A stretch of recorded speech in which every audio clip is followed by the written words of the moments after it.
Dracula just keeps coming back for more. This time it's a bat that spits blood on his ashes, and voila, it's blood o'clock once again. These Hammer sequels are very up and down, but there's at least one or two unique hooks for this one, so join us for Scars of Dracula.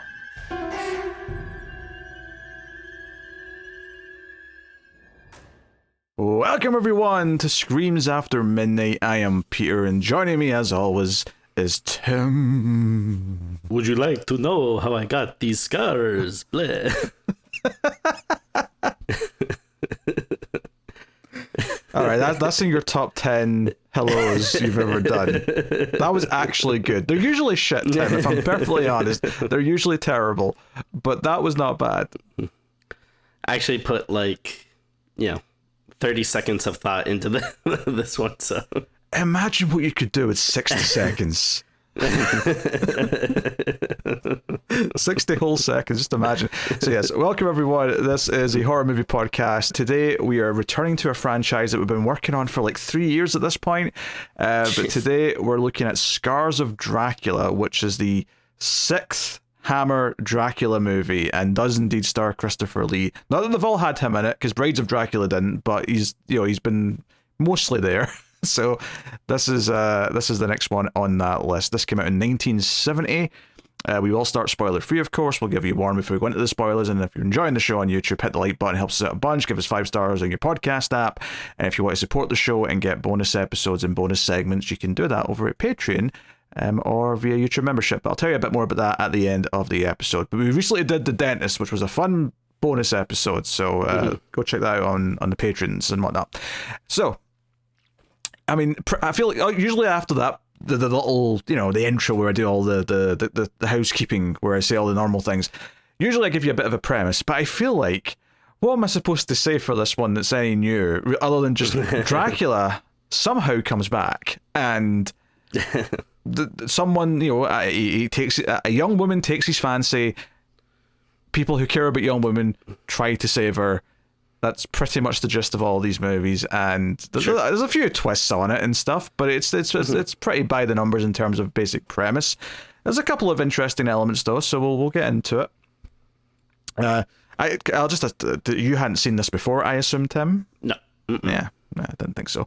Well, in that case, what did you think of Scars of Dracula? So it's kind of interesting. I wasn't super looking forward to this because, it's been a while since we've done the last ones.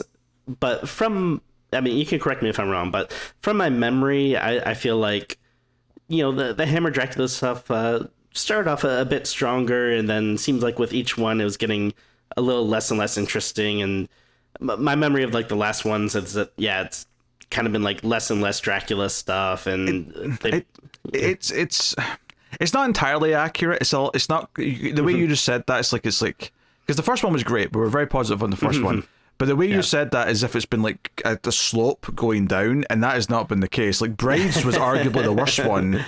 But the third one, Prince of Darkness, was maybe the second worst one. And then 4 and 5, the last two we did, I think were a bit more interesting. They weren't great movies, but they had some stuff going on. The last one had the it was the Gentleman's Club of evil, and they wanted to, it was their club that ended up resurrecting Dracula or whatever. So that's starting to ring some bells. So for my recollection is sometimes there would be some interesting stuff, but then it would kind of be, encased in this kind of slower, more boring stuff around it that, that I hadn't been as into. So, I mean, suffice it to say, basically I wasn't oh boy, I can't wait for the next Hammer Dracula. It's just all right, well, let's see about this one. So with that being said, honestly, I was a little surprised because I had some fun with this movie. I don't think it was great by any means, but I don't think I was ever really that bored by it. There's actually stuff happening, and it's very cheesy, but at least there is gore and I don't know if you want to call it not special effects, but there's stuff like bats flying around, and they're not special. They may be effects, but they're not special. But obviously that stuff is very cheesy, but it entertained me, and I forget, had the other again, sorry, my memory is mush, but like, were the other ones as sleazy as this one? Because this one's like kind of sleazy. I mean, yeah, there's definitely been a lot of cleavage and stuff in them before. Okay. It's been a consistent staple. Okay, like I don't remember it just like really like flat out being like, all right, like this one is, and like the main character in here is basically like, I don't know, like what's like a man slut or something. I guess like it's a dude that clearly likes to sleep around. A playboy, a horn dog, a playboy, yeah, a horn dog. I like that. Yeah. Okay, there you go. So I was like kind of surprised, like because I feel like before in the other ones, I mean, maybe I'm just misremembering, but I feel like it'd be more like, oh, like we're implying a lot of stuff. Where this, it's like very much like, oh, he's waking up in bed with a woman, you know what I mean, and all this other stuff. But I mean, that kind of, I know, scandalous. Yeah, and I mean, you see a little bit of butt in the movie too. Not gonna deny that. So I was kind of like, again, that's kind of giving it like some dumb sleazy charm to it. So yeah, I actually had like a little bit of fun with this. Again, not a great movie by any means. Like it's cheesy in some parts, but I mean, Christopher Lee's still doing his thing. He's fun when he pops up, and yeah, I mean, I guess that's the best compliment I can give it, is that like, I was, I wasn't really that bored or anything by it. Like, it's a fairly watchable movie, I think. Yeah, I think you're just maybe...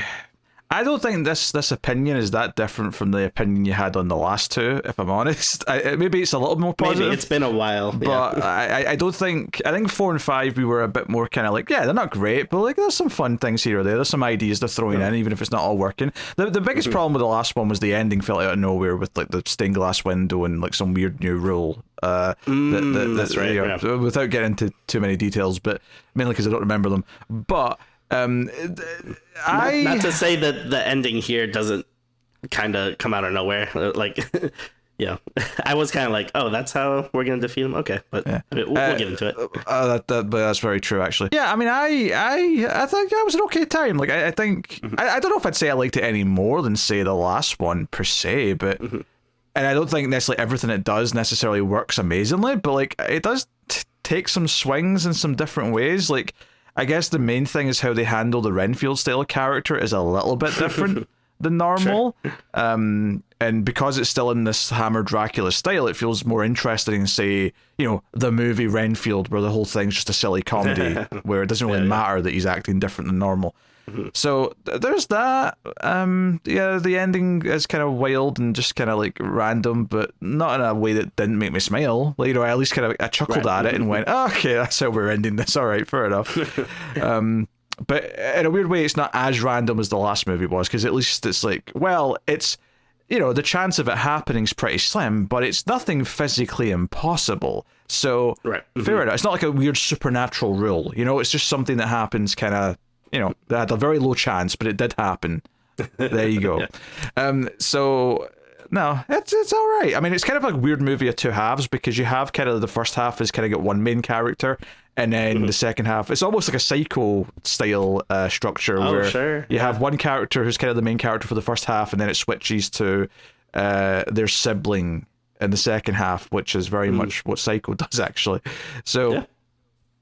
so I guess that's... I'm not saying it inspired. I mean, it could have done. I mean, it was 10 years old by this point. It's not entirely impossible. They were taking some inspiration, but for the most part, it was just like, nah, they're going to have a little bit of raunchiness to it. They're going to have your same usual cheesy stuff. I will say, and I alluded to it when you were speaking, but like... This movie really leans on the bat stuff, and like the bats are, they're toys on strings, and like there's you straight up see one like bite someone to death in this movie, and like watching someone try to act as if like they're being killed by this toy bat is pretty silly. It's very cheesy. So I think as long as you go in with the mindset of what type of movie you're watching, what area it comes from, and you're going to accept those things, I think you'll have an okay time. Like, obviously, it's not something you should go out your way to see. I think, obviously watch the first one, watch Dracula 1958. Always recommend that. Everything after that is completely optional. But if you're going to enjoy some sequels, you could do worse than this in the last couple, to be honest, right? Because the second and third one exist, and they were really boring and dull. So, yeah, not bad. No, very watchable. That's kind of, I came out of it saying I was not mad that I watched it. It was very vivid and colorful. I thought, like all there's a lot of red like curtains and like blue cloaks and stuff, and all that stuff was looked really nice on the TV and all that. So, it was visually nice enough. Oh, actually, one negative for visuals, and this is not new to this movie, but the day for night. I mean, come on now. Yeah. I hate day for night so much. It's really bad when it like cuts from like something that is shot at night or is at least shot on a soundstage where they can mimic night well because there's no windows and they can light it properly. And then it cuts to day for night and it's meant to be the same time and you're like, no, movie, no, I don't believe you. But, no. That's a general problem of the time and like these types of movies using that technique, which almost never, ever looks good. So, but yeah. Yeah. What's funny is, speaking of the bats, they did look horrible. But again, sometimes to me it's like, all right, that's giving a little bit of cheesy charm. I can kind of let it go. The thing that was driving me nuts though is like the sound of the bats. I don't know, something about it was just like really grating to me. And again, if it was just like one or two scenes, fine. But yeah, they're showing up in the movie a lot. And every time they came on, it was just like, I don't know, I could just like feel it creeping up my spine. I was like, oh, I hate the sound. Well, they were really laying on the high-pitched kind of like squeaky kind of noise they were making. It wasn't just if it was just the flap of the wings, whatever, but like, it was like there's a lot of that going on, which I don't particularly enjoy either. But yeah, so I mean, I don't know how much more there is to say without spoilers. Just to say that, yeah, the ending's kind of interesting in a kind of silly but also fun way. But yeah, I mean, like per usual, it's about 95 minutes long. It's not, going to take you a while to watch, certainly. And I think if you've seen some of the other Hammer sequels, you know what to set your expectations to. This is not going to blow you away. It's not going to be much worse than it, like what you've seen before. So, go if you've watched a couple of the other ones, you're going to have at least unless you've only watched the first one. If you're going from the first one to this one, yeah, there's going to be a huge downgrade. But if you've been watching the sequels, then this is kind of on par, if not a little bit better, maybe even. Spoilers then? Okay. Let's do it. Spoilers for Scars of Dracula. So yeah, we get a resurrection scene at the start again. And what's yes. Yeah. Explain to me what is happening here. I mean, I'll explain what I see in the sequence of events. I don't know if I'm going to really explain exactly what's happening, but so yeah, the Ashes of Dracula is where he died at the end of the last movie, give or take. I'd have to go back and check to see if they actually have the same set or if it's just meant to be the same set and looks a little bit different, but it looks similar enough. You can see the stained glass window, you see his ashes there. I'm like, oh yeah, this seems like what the last movie ended with. And a bat flies in the window and just spits out blood onto the ashes, which resurrects Dracula. And I'm like, wait, I don't... So the bat came in with the intention of doing this, and how is it making itself bleed? Did it kill something else and it's spitting up that blood? Is it its own blood? Yeah, I assume that it flew somewhere, sucked some blood, and then, came and vomited it out onto Dracula. But, I mean, later on in the movie, they did say that, like, oh, yeah, human vampires or Dracula or whatever can control vampire bats because they're, like, also creatures of the night like them or whatever. Oh, sure. But I would assume if he's dead... Yeah, he's not alive right now. So, yeah. Is the bat just... It made me think that the bats still worship him even if he's gone. Like, they're still attached to him in some way or something. I guess so. Yeah, I don't know. But it actually cuts ahead till like after he's like killed some random woman in the village nearby, because we cut to like a guy holding a woman and like coming home, and they all basically band together to go and like form a mob to go and storm his castle, which they do, and they set it on fire. And I had to laugh here actually during this because you could tell the shot of the castle on fire was a miniature. Because one of the things they cannot fake is the size of the flames. So the flame on top of the castle was clearly the size of like a, I don't know, like a match flame or something. Maybe not that small, but it was like one flame as opposed to what you'd see in an actual building. Because you can't scale fire unless you're, going to like shoot the fire full size and shrink it down or something. I don't know. Right. But it looked really like, oh, I could tell that's a toy because the fire's not the right size. Water's the other thing that sometimes gives it away. Whenever you see like miniatures of boats in water, like, yeah, you can't really fake the ripples in the water, so it doesn't look quite right. But they think, oh, job well done, everyone's safe. But when they go back to the church where they kept all their families to be safe whilst they went off to kill Dracula, they come back to the entire town has been, all the women and children who were left here have all been massacred in this church by vampire bats. So it's like, damn it, he still has power, he's still strong, we achieved nothing. And then we skip ahead to the main characters and introduce them, which is all separate from this. Yeah, and I gotta say, like, I mean, obviously the, special effects aren't great looking, like the makeup and stuff of all the dead, women and kids and stuff, but I was surprised at the amount of gore that was there. I was like, oh, this is like, a lot of blood for, like this time, Yeah, I mean, it wasn't even so much the blood, because they've always had this sort of like, blood that's far too red looking in these movies. Mm-hmm. But it was more just the visual of all these dead bodies in a room together felt a little bit more like extreme than anything they'd shown. And I wonder if it's just because we're hitting 1970 now and it's like just like things are loosening up a little bit. Yeah. That would be my guess on that. But and this stuff's not irrelevant to the rest of the movie because one of the main guys in the mob is a local bartender and the priest is in the mob. They both come back up in the story later. So this is setting up why the town why the people in this town are so scared to even go near Dracula's castle and why they won't even try and fight him anymore. So it's like, okay, that's all fine. But yes, we get introduced to Paul the horn dog, who is missing. Well, it's actually, so his brother Simon is like the main character, and then Sarah is his fiance, and it's her birthday. So she's having a birthday party. Everyone's like making speeches and giving her cake and whatnot. And she points out, "Where's your brother Paul? Did he really forget my birthday?" And he's like, nah, he wouldn't have forgotten. Where could he be? And it cuts to like some bedroom and he's with a woman and he's like, try to sleep and whatnot. I mean, not just any bedroom. I mean, this is the bedroom of the burgomaster's daughter. Well, we didn't know the name Burgermaster yet. Trust me, when they said Burgermaster, I went, wait, is this like the precursor to Burger King? Like, what's happening here? I'm sure that is like some, old-timey, lofty, title that was given to like lords and ladies or whatever, that I'm sure demanded a lot of respect, but now it just sounds like a fast food icon. Like, I don't know, it's so funny. I am the Burgermaster, you will respect me. And hell, honestly, he even kind of sounds like that when he comes in, which, by the way, so Paul here realizes that he's late for this party, so he gets up and says he has to go, and the woman who he's with is like, "You're leaving me, but like, are you going to see another woman?" And he for some reason he lied. He doesn't just say, "Oh, my brother's fiance's got a birthday party," which would be the most innocent thing in the world because it's not another woman and it's true.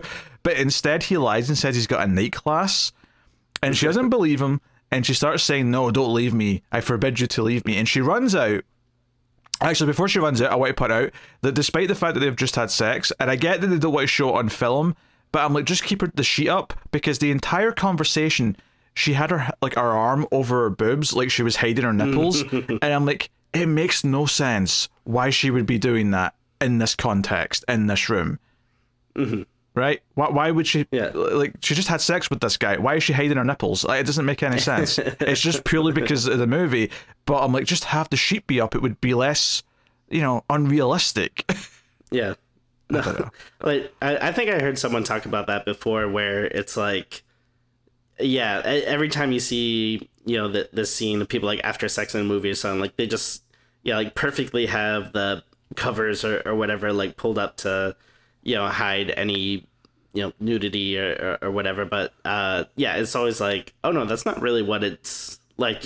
Like, oh yeah, I mean, you're not yeah, no, I agree. It's not necessarily realistic that always happens that way, but it's more realistic than this with the hand, yeah. like, oh, I'm covering up kind of thing, which is really funny because then they show her bare ass, like, you know, Right.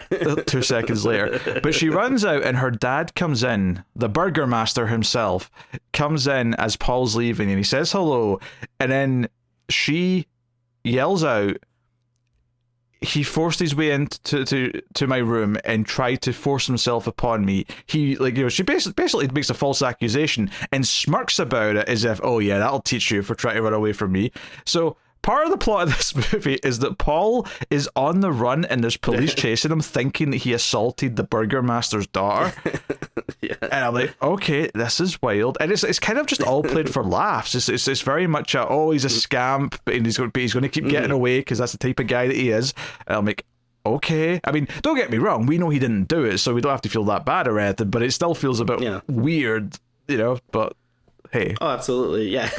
It's very strange. And then, it is like funny how, I guess, like, kind of like slapsticky it is. Like, the Burger Master like falls down and his guards like try to help him up, but it's like, just, he like weirdly like can't get up. He's like, oh, well, stop trying to help me, go get him, you fools. And they're like, oh, what? And it's like, they're taking so long where it's like, you could have caught him, like, if you would just stop trying to help this guy like get up for 5 seconds. Yes, just get that pervert, stop hurting me, get that pervert, yes. And he's got the Shakespeare looking hat on and this puffy coat. He's got the whole image down, you know. So yeah, I just, it's the whole thing. And you never see him again, but you know what? He's got one scene and he makes it memorable. That's it. We don't actually get his name until later. It's not until the police are looking for Paul where they mention, oh, he did something to the Burger Master's daughter, and I'm like, Burger Master? What did you say there?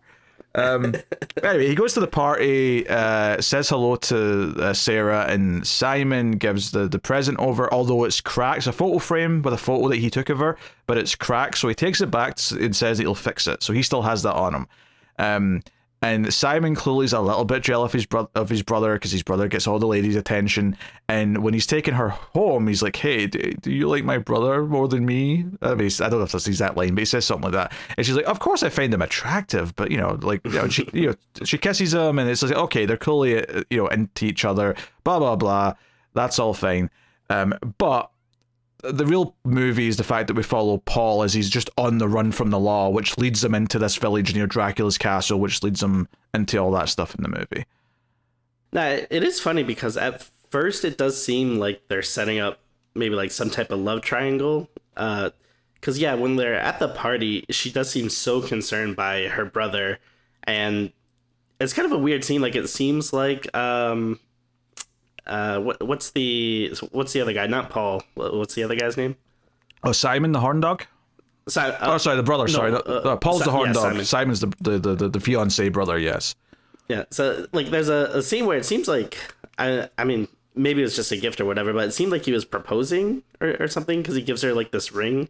I think they're already engaged. Was the way I was getting it, and maybe he was just maybe he'd already proposed, but this was him giving her like the ring, like he'd finally say, because they mention he's a poor student. Oh, that makes sense. And this is him finally having saved up enough to like give her a ring, and he's like I'll be rich one day because I'm going to be a lawyer, but right now I'm poor. This is all I can give you. Yeah, because he was making like a thing where he's like, oh well, I'd prefer if you put it on, you know, that finger on that hand or whatever, which I'm assuming is the.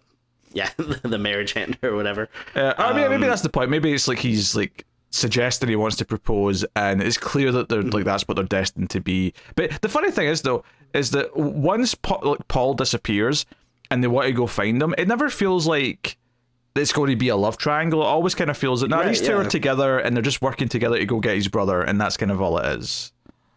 Yeah, so it just makes that earlier scene like feel kind of weird because like, oh, I felt like you were setting something up, and then it doesn't go that way at all.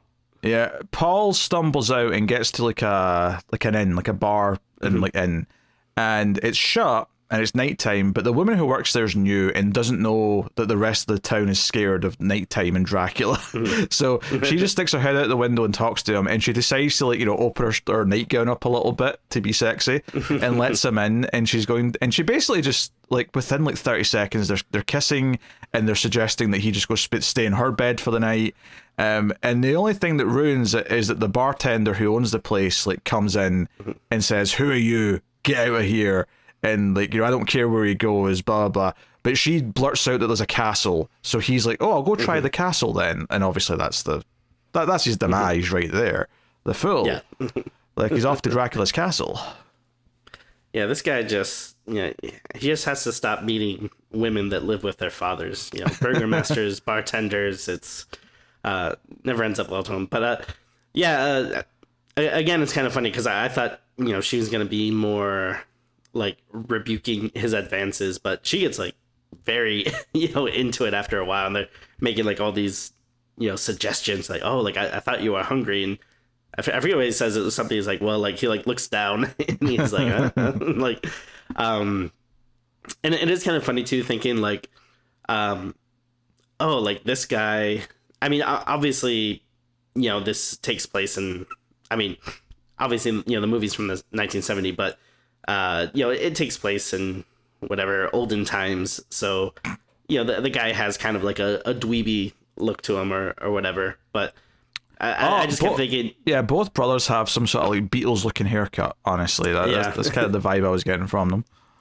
But it was kind of making me laugh, because it's like, oh, this guy's supposed to be like, this heartthrob, and like, if this movie was made nowadays, he would be played by someone like Vin Diesel or, Channing Tatum or something. Yeah, Channing Tatum I get. I don't know why your mind went to Vin Diesel first. No one's casting... He's not getting cast as the heartthrob. What are you talking about? Oh, I think there's a lot of ladies that love the Vin. No, I don't think so. I mean, I'm sure there's some. I'm sure there's some people who go nuts for his voice or whatever, but I don't think he's. Say I am Groot. Say it. Slower, say it slower. So anyway, he goes to the castle, bumps into the help. Well, he bumps into a woman who's there, right? Who we suspect is a vampire already, or at the very least, maybe she's under Dracula's trance or whatever. And she like again invites him in, is immediately quite flirty. But Dracula shows up and says, "Yes, you may spend the night. There's a room prepared upstairs. I'll have my henchmen go and see to it." So on, and so on.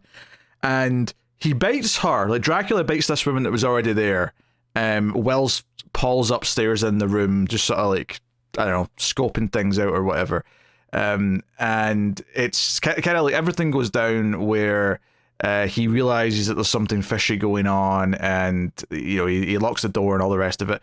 I'm actually forgetting exactly how the next bit plays out. Oh, she comes to the room and seduces him. That's right. That's the step I'm forgetting here. Is that after she's been bitten, she comes to the room and seduces Paul. And I say seduces, she basically just says, "Would you like to?" And he's like, "Yes, I would." And they have sex, and it's after we cut away and we come back. And then when he's lying there, she starts looking down at his neck, like she's getting the taste of it, and it's like she wants to bite him. She's clearly been turned into a vampire if she wasn't already, and just as she's about to do it, Dracula just like appears beside the bed and grabs her. No, right? And like Paul wakes up and tries to jump Dracula because he thinks he's doing something dangerous, and Dracula just like ragdolls him across the room and knocks him out. And Dracula stabs her repeatedly with a knife, and then it's kind of implied that he's going down to drink the rest of her blood, but it kind of like goes away, before we see what he's actually doing. So I mean, I will say him stabbing her repeatedly did feel a little bit more violent than I think anything in the previous movies, I would say. Oh sure, yeah. There's again violent by 1970 standards, but it definitely feels like they're stepping it up a bit. Yeah. So, and to be fair, this was a good scene. This was like probably the most like effective scene so far in the movie was this entire segment. Yeah. And Paul can get out, so he decides to like tie the bed sheets together to get out of the window and like climb down to this window that's like a little bit down. And he gets to this room below. But the funny thing is when he gets in here, is that there's no doors in this room, and this is where Dracula's coffin is kept. Presumably because he can get here, later on we see him like just basically crawling up walls, but I also sometimes he can turn into a bat. It doesn't seem like he can do that in this one, but I think sometimes he can do that. like in the series, or Yeah, I think so. Has he not turned into a bat before? it's hard to tell because I just always assume that that's pretty typical Dracula stuff, but in this one, there's so much bat stuff, but it's always like, oh, he's like controlling the bats. The bats kind of work for him. He's like Aquaman, but for bats. Yes. Which I think they say because like they're creatures of the night like him. So I'm like, oh, well, does that mean he can do like every like nocturnal animal? Like, is it just bats or? Often, I mean, I don't know. I have to assume it happened at least in the first movie, but usually there's some wolves around. In Dracula stories as well. Yeah, like I mean, wolves are pretty standard, but then I'm also trying to think like, all right, well, skunks, can he control skunks? Because like those are nocturnal, Oh yes, skunks. That's what raccoons. He wants to do. No, so we went from I am Groot to Rocket Raccoon in the space of 2 minutes there. So anyway, on you go. What was it? Oh no, no, I was just curious because again, I don't remember much about the previous one, so I was trying to think like, is this one trying to like directly take more stuff from the Dracula the book, because a lot of this stuff kind of felt like like Jonathan Harker stuff from the original story, like coming to the castle, getting seduced, and then trying to escape out the window and stuff. Like, I mean, maybe they take some details. I mean, I don't think the character feels anything like Harker, because he's he wasn't like this this playboy. He was like a engaged man who was wanting to get back to his beloved Mina and all that. Yeah. I don't know. It's an interesting thought. Yeah, maybe they are trying to take a few extra little bits from the book that they didn't use before. But Paul gets stranded in this room because the henchman character, the Rainfield, if you will, that's not his name, but that's what he is. It's Clove. I'll take your word for it. He pulls up the bed sheet so he can't climb back out. So now he's trapped in this room, and we don't see what happens to him. We just sort of we see Dracula lying there. Ends in a bit of a cliffhanger, and that's when we go to start following the other characters. I think we get to see with the police coming to talk about, have you seen this Paul character, to the bartender and that. And, the bartender tries to lie and say no, but the woman kind of chimes in and says, yeah, we saw him. He went to the castle. And then the two policemen immediately go, oh, that's out of our jurisdiction. We'll make a report, but we're not going to go and question there. Yeah. No. I think what was getting me is that, like, when the one policeman was leaning in to, like, whisper to the bartender what this, like, Paul had supposedly done, it cut to the second policeman who was looking over and making this like face. He was like almost like a Patrick Bateman, like, I'm into this kind of. It was like weirdly creepy. I'm like, you're just a sick little man. I don't know. It was giving the heebie-jeebies. This guy. Heebie-jeebies. Yeah. But then it becomes about following the other characters. Now, the one other thing that notable that happened at the end of that section is that Clove went in to dispose of the woman's body that was left in the bed. Mm-hmm. And when he was in there, he found the photo of Sarah in the little frame, the cracked frame that Paul had. And he immediately starts like gawking at it and falling in love, and he keeps it for himself. And that's a very important plot detail, because this becomes kind of the unique thing about this movie compared to other Dracula movies. So it does end up becoming a bit of a love triangle. I mean, no, because she's never, like, considering him. He just kind of falls for her in a very one-sided way and decides to try and help her later. That's all. So I'm curious, this Clove fella, Yes.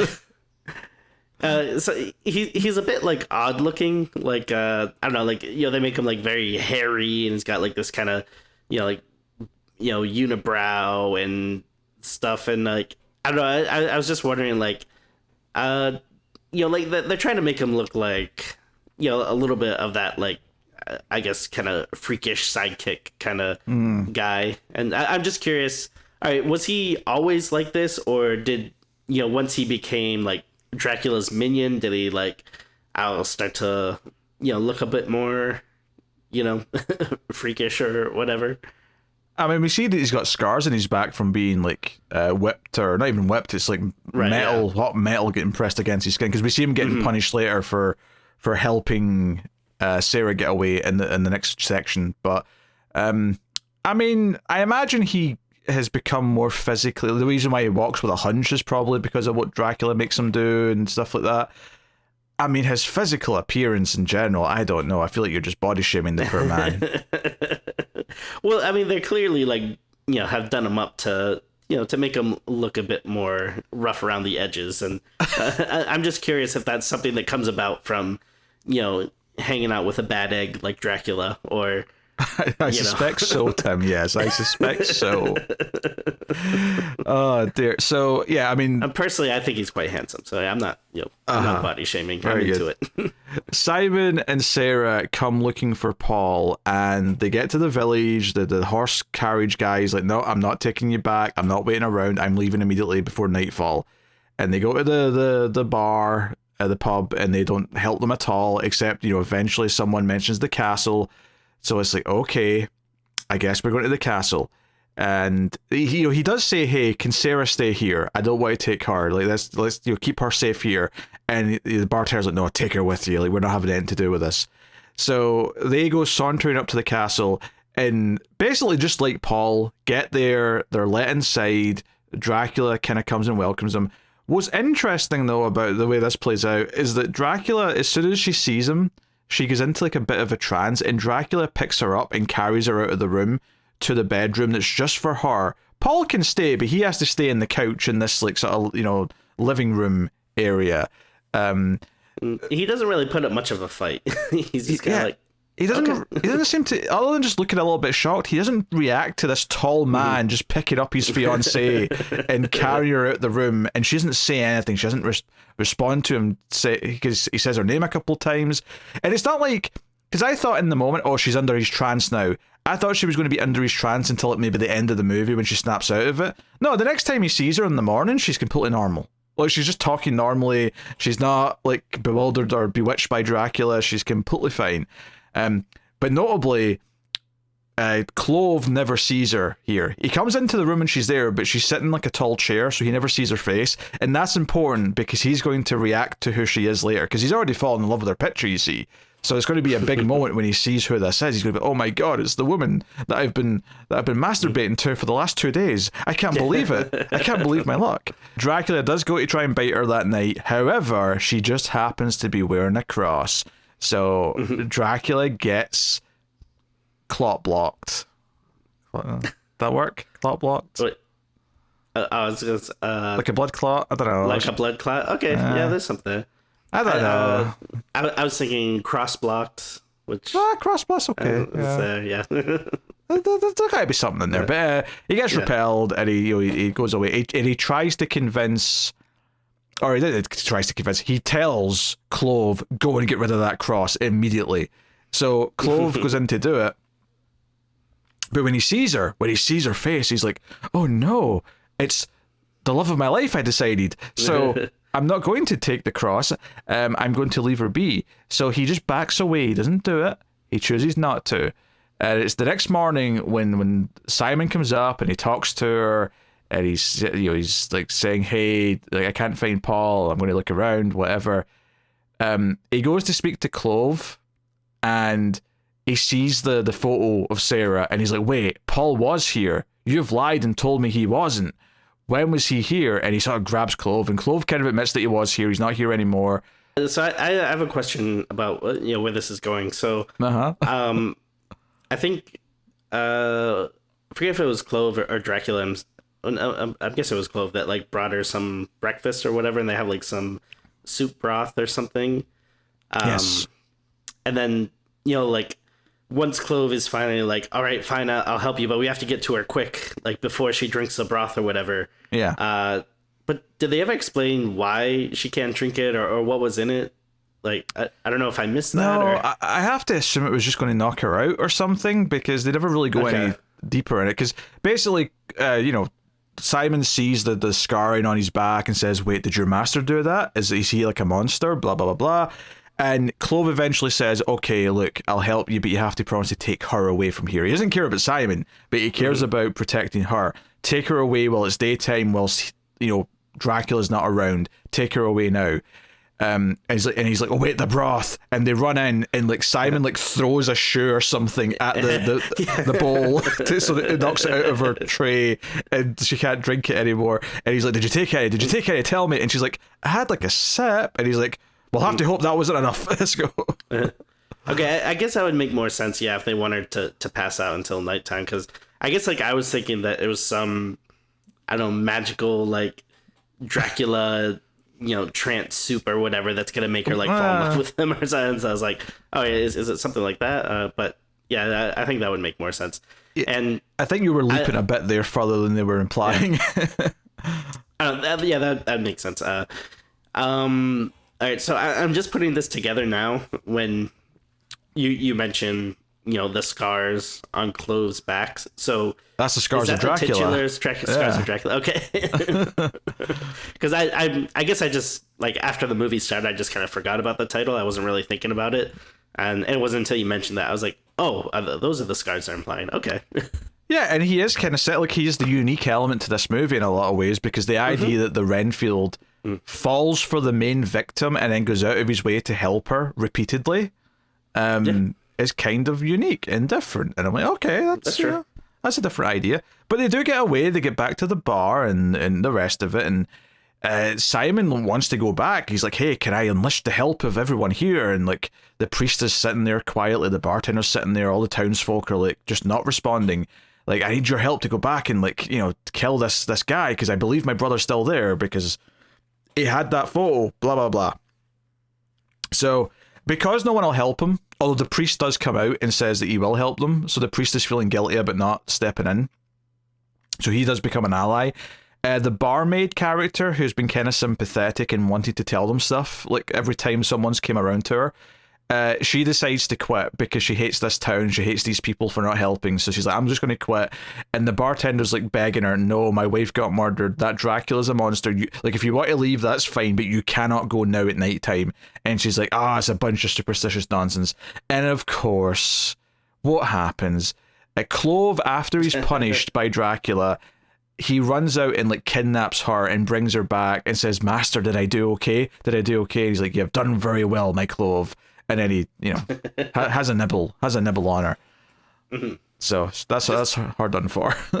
Yeah, just a little taste, A taste of Dracula. No, that was the last movie. The last movie was The Taste of Dracula. This tastes like Dracula. No, this doesn't taste like. This is the tasting of Dracula. No? Okay, whatever. Anyway, so I mean, the whole thing is that the priest is saying, "Hey, I can give you guidance. This is how you can kill a vampire." And he's like, "We'll leave Sarah here in the church," and he also gives him a cross to wear. It's like, as long as you wear this, you'll have some protection against them. Blah blah blah blah. But when they're on their way there, Simon turns to the priest and says, "Go back and protect Sarah. I want to do this on my own." And he convinces him to go back and help her instead. Now, unfortunately for him, Dracula sends his vampire bats to the church, and he's the one who actually gets pecked to death by a bat, which is, well, I guess it's not peck because it's a mammal's mouth, because bats are mammals, but you know what I mean. Like, he gets bit all over the face. Right, yeah. And it's a goofy death. I mean, I was smiling during it, but it's pretty goofy. Because it sends Sarah running into like the outside, and she ends up running to the castle to find Simon. And this is like right as Simon's saying to Dracula, Sarah's safe, she's not here. And then Dracula like senses his bats, and he's like, oh, is she? And it's like, oh, here she is. She's came to the castle on a silver platter. Good job, priest. Yeah, and like you were saying before, the death is pretty cheesy, and it's just kind of funny because, yeah, I mean, like I've actually seen like a fair number of bats, because we get them around here and back home, and we've had them like flying in the house and stuff. And obviously there's all different types of bats and stuff, but I feel like they tend to be pretty small, and they're not particularly strong. Like it would make more sense if this was a vampire that turned into a bat that maybe has some supernatural strength. But if it's just a regular bat that's attacking you, I feel like you can like squish it in your hand or something. And it is worth mentioning, it is just one bat in this case. It's not right. Yeah, like a swarm. If it was a swarm, yeah. Yeah. So it's a little bit silly for sure. Yeah. It's not like Dracula Untold where like he makes like the fist out of bats or whatever. Oh, I've not seen that, I don't think, and I think I'm glad that I've not seen it. I mean, well, we'll put it on the list. We have to go back and do all the Universal Draculas before we even think of doing Dracula Untold. Are you kidding me? So the whole thing here is that Clove's still helping Dracula. So when he tells Simon he can climb down to where Dracula is, he basically pulls the same trick where when he's climbing down the rope, he starts cutting the rope. So it's like, oh, he's still working for Dracula. He's still scared of Dracula enough that he's going to kill Simon. Sorry, not Paul. But when Simon gets to this room, he does find his brother skewered on like a coat rack or something, whatever it is. It's like just something sticking out the wall. So his brother's dead. He's seen this. He knows it. However, when Sarah comes to the castle, because Dracula confronts him here and he's like, I'm going to kill you. But then he senses Sarah's arriving, so he instead just ignores Simon, goes out the window, crawls up the wall. And I say crawl rather than climb. Well, one, because it's very clear they built like a sideways, like outer wall for Christopher Lee to just like skedaddle over. But you know, it looks good. It looks a fun way of doing it.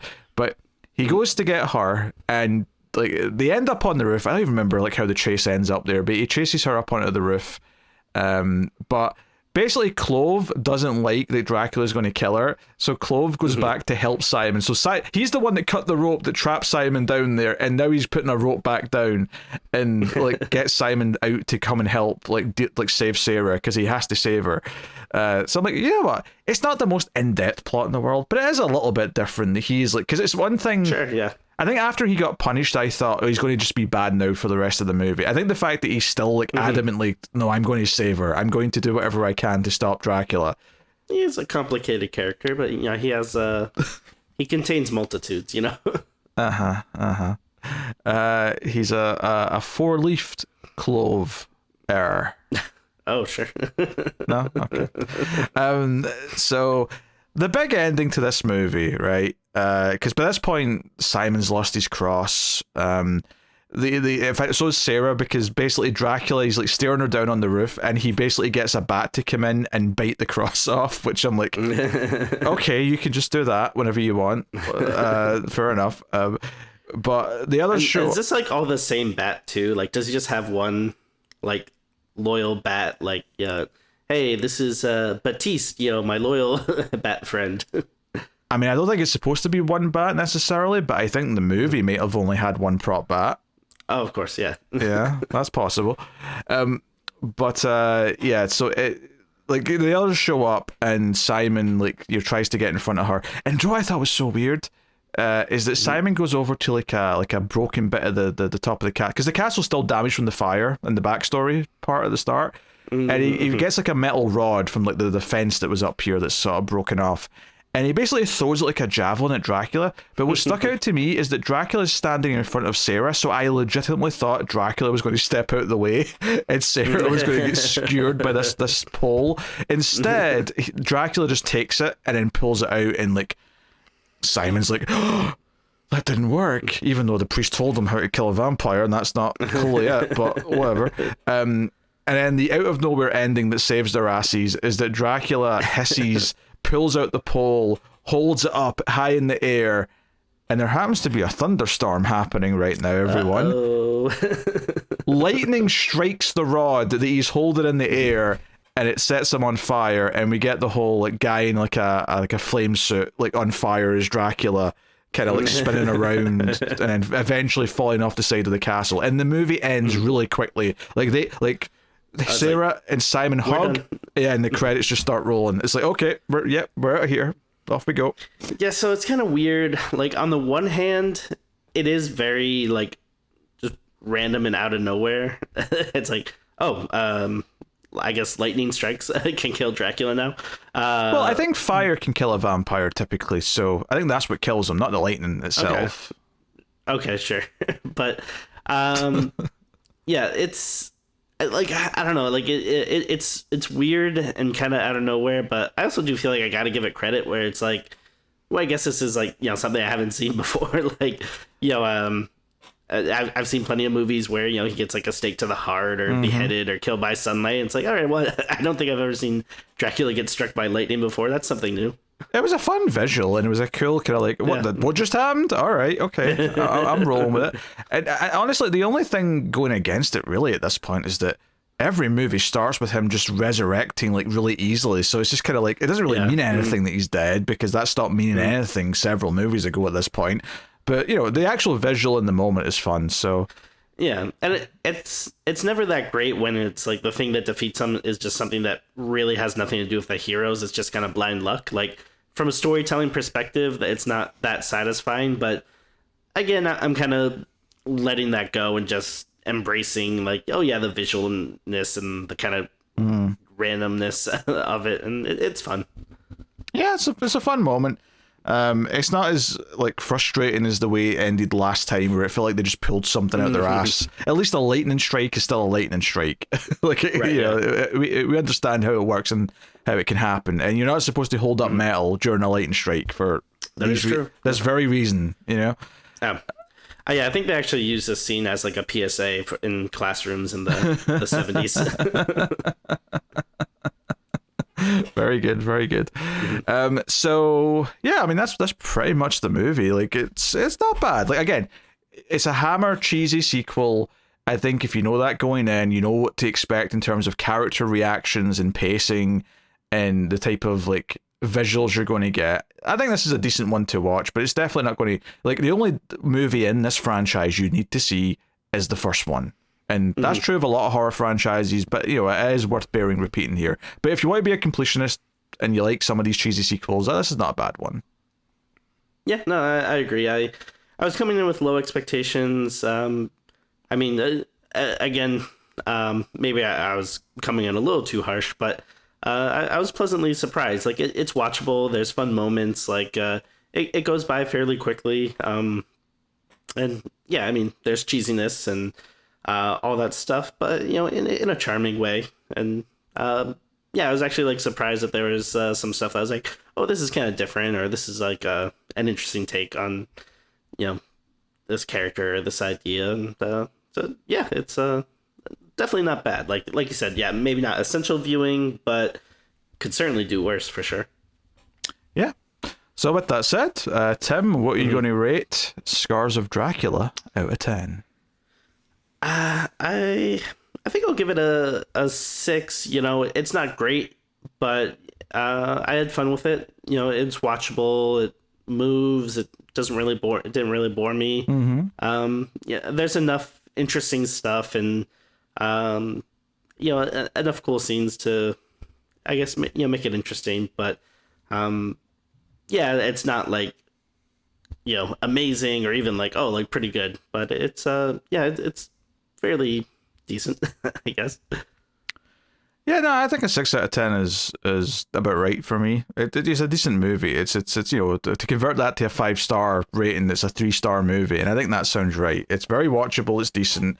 But it's a special interest. You have to be into this type of era, this type of horror movie to enjoy it. It's not going to win over anyone who doesn't typically like this type of Hammer movie. So yeah, with that in mind, it gets a decent enough little recommendation, I suppose. But there you go. So anyway, it's nice to finally get another one of those done. There's at least 2 more left, 3 technically if you include 7 Golden Vampires or whatever the last one's called. But all goes to plan. We may have another one of these done before the end of the year. If not, it won't be too long after that, I don't think. But like, we're kind of viewing it in the end, and I'm excited because I would really like to go back and start doing Hammer's Frankenstein movies at some point. So that should be fun. That'd be a good one to start, because I was actually kind of thinking about this earlier. I think it was last year when we got like Renfield, or was that the year before? I think it was 2 years ago now. Yeah, 2 years ago. Okay, because it felt like there was a little while where we were maybe getting a slight Dracula resurgence. We had like Renfield, and then yeah, we've got a couple of Frankenstein. I mean, obviously Del Toro's thing is around, and then you get The Bride from Maggie Gyllenhaal early next year. So there's a few things to look at. Yeah, so I just thought that was interesting. It's like, oh, like felt like for a moment they were having some Dracula stuff, and now it's like Frankenstein's turn. Yeah, maybe when The Bride's coming out, we'll make a point of doing Curse of Frankenstein, or even Bride of Frankenstein. Go back and do that. I don't know, but sounds like a fun time. Yeah, I think a couple Octobers ago, I watched probably not all of them, but a decent amount of the Hammer Frankensteins, and I actually remember enjoying them quite a bit. So, yeah, when we get around to them, we'll see if they hold up. But there was at least maybe like 2 or 3 that I was like, oh, these are pretty good. I've only seen the first one out of the Hammer ones, but I do remember liking it. So I'm looking forward to checking that one, because it upgraded to 4K recently as well. So I'm excited to watch the HDR version of it. So, but yeah, there you go. That is our thoughts on Scars of Dracula. Next up, is it Dracula 72 AD? It might be. If it's not that, there's another one. But either way, there's another one coming at some point. But you can support the show, of course, over at Patreon, patreon.com/MailFuzzTV, and get bonus episodes. We recently did The Dentist and Burial Ground, and we've got about 60 plus bonus episodes there now that we add to when we can. Plus, even more stream segments almost every week. If that sounds like fun, then go and check out all that. But mainly you're helping support and help keep the episodes coming. So, thanks to everyone who already does support us. Hopefully you're enjoying the Octoberthon and all the usual stuff, like, subscribe, ding the bell, all that malarkey. But that is us. So thank you once again for watching or listening. We always appreciate it. Keep watching scary movies, and we will see you next time.